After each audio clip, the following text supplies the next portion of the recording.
Let's take a look at the damped track constraint. I'm just going to select our bones here and add a damped track to our owner. And you notice something that's happened straight away.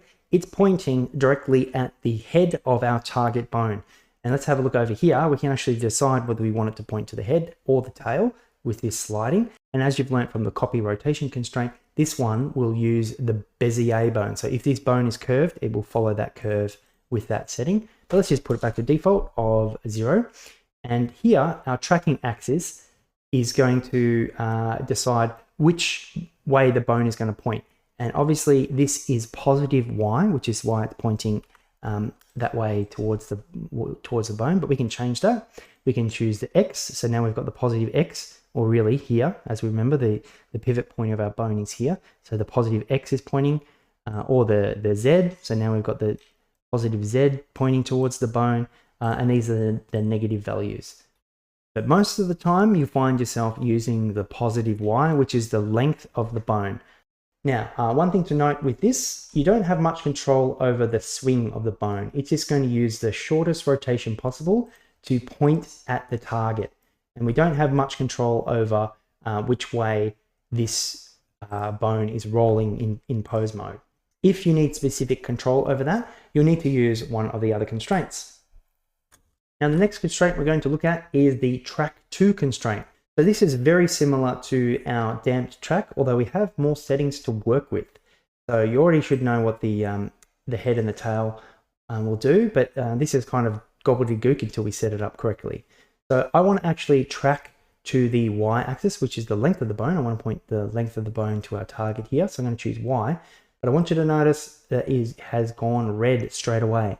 And that is because in our up value here, we have that also set to Y. So this constraint won't work because it's trying to do two things with that one axis. And Blender says, I am confused. So let's change this to be the Z axis. So that's going to be our up pointing axis.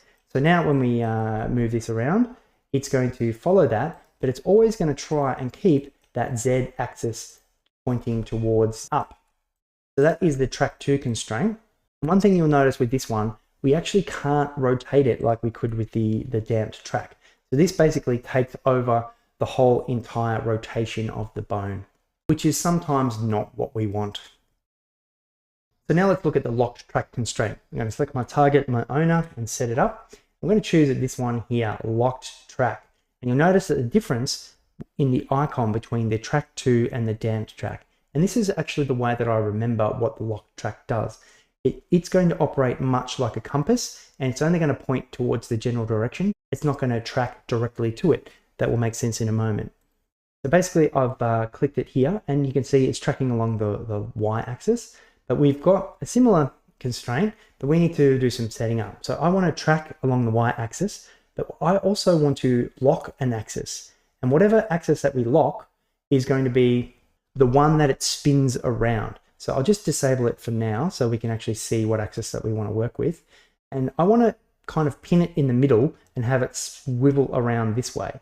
And that is the X axis. So I'm going to lock the X and turn this back on. And now you'll see that it's going to point wherever I am. It's going to point like a compass, regardless of the height of the bone. It's just going to point in that direction. So that's the way that it works. We decide which way that we want to point, and then we lock the axis that we want it to spin around.